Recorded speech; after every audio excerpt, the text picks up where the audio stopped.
अब्दुल लतीफ़ गनाई साहब और हुकमचंद जी जिन्होंने 2002 में पीडीपी से एमएलए का इलेक्शन कॉन्टेस्ट किया था। बहुत स्वागत करते हैं हम कांग्रेस परिवार में इनका। ये कहते हैं हमें मौका नहीं मिला कि हम वहाँ डोडा गए, असर गए, मौका जम्मू गए, हमें उधमपुर गए, हमें मौका नहीं मिला ज्वाइनिंग का। हम आपको आश्वासन दिलाते हैं जब चौधरी साहब यहाँ आएंगे स्टेज पे आपका दोबारा से हम क्या बोलते हैं ज्वाइनिंग करवाएंगे। हम आपको आश्वासन दिलाते हैं। और ये कह रहे हैं कि बीजेपी का नारा है अब की बार 400 पार। हम इनको 400 पार नहीं, हम लखनपुर पार कराएंगे। और हम इंडिया अलायंस जम्मू कश्मीर और लद्दाख की 6 सीटें पे इंशाल्लाह हमारी जीत होगी।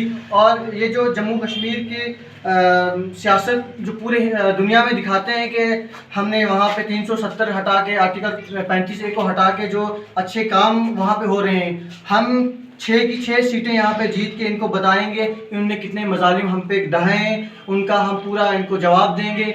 इन 6 की 6 सीटें हम अपने इंडिया अलायंस के पास पूरे ज़ोर शोर से भारी अक्सरियत से जीतेंगे। बहुत बहुत शुक्रिया।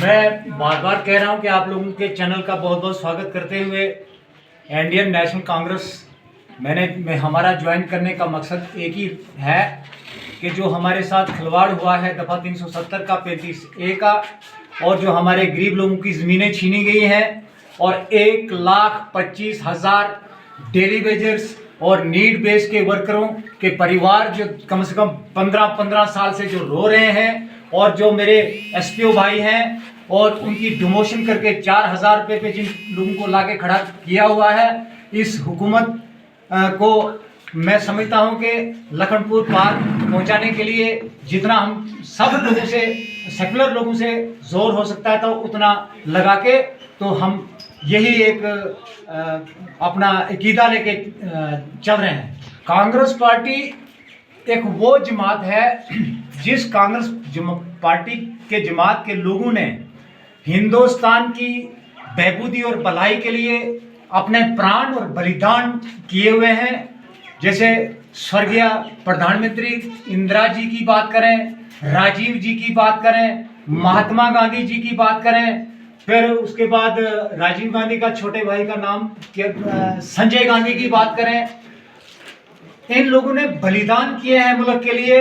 इसके अलावा मैं और भी ये कह देना चाहता हूं कि 5 किलो राशन जिस बीपीएल वाले को 10 किलो राशन एक बंदे को दिया जाता था महीने का, वो चाहे 2 रुपए में था या 3 रुपए में था, आज फ्री का जो 5 रुपए में क्या कहते हैं जी, फ्री का राशन जो 5 केजी हम लोगों को मिल रहा है, वो 5 केजी का राशन फ्री का एक बंदे को दे के एक बंदे से महीने के हमारे सेंट्रल हुकूमत 12 रुपए कमा रही है। 12 रुपए एक आदमी से, मतलब उस एक बंदे से। अगर जिस घर में 3 लोग हैं या 4 लोग हैं तो 12-12 जोड़ के आप हिसाब कर लीजिए कितने पैसे होते होंगे।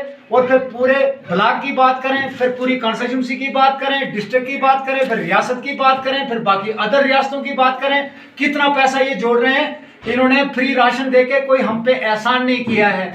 जैसे मैं आपको ये बताना चाहता हूं, हमारे विलेज डिफेंस कमेटी के लोग जो थे, एक कमेटी के अंदर 3 एसपी हुआ करते थे और उनकी सारी सैलरी जोड़ के 51,000 रुपये बनती थी। आज वो वही सैलरी मेंबरों के बीच में बांट के, और इनके पास क्या कहते हैं जी, वो सैलरी बनती है टोटल कितनी, 32,000 रुपया। 21,000 रुपया एक कमेटी से हमारी सेंट्रल हुकूमत खा रही है, जो पहले वाली हुकूमतें लोगों को दिया करती थी। हमारा जो बेरोजगार नौजवान है, हमारे राहुल गांधी जी का, प्रियंका गांधी जी का और माननीय खड़गे जी का यही एक नारा है कि हमारी कोई बेटी बेरोजगार नहीं रहेगी। पढ़ा लिखा नौजवान जो है उसको भत्ता दिया जाएगा, पढ़े लिखे नौजवान को वक्त पे रोजगार मिलेगा। हम पहले भी देखते थे और अभी भी हमें उम्मीद है कि अगर हिंदुस्तान के अंदर कांग्रेस पार्टी सत्ता में आती है और दोबारा से हिंदुस्तान आजादी के उस रुख पे चलेगा, नहीं तो मैं नहीं समझता हूं कि हिंदुस्तान आजाद है।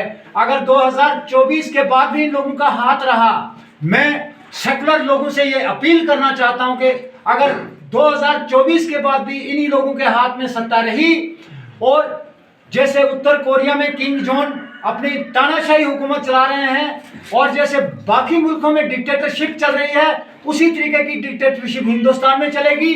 फिर ये हार, ये नारे, ये पार्टियां ये कहीं नहीं दिखेंगी। ये मेरा मानना है, ये मेरी अपील है मौलाना बुखारी।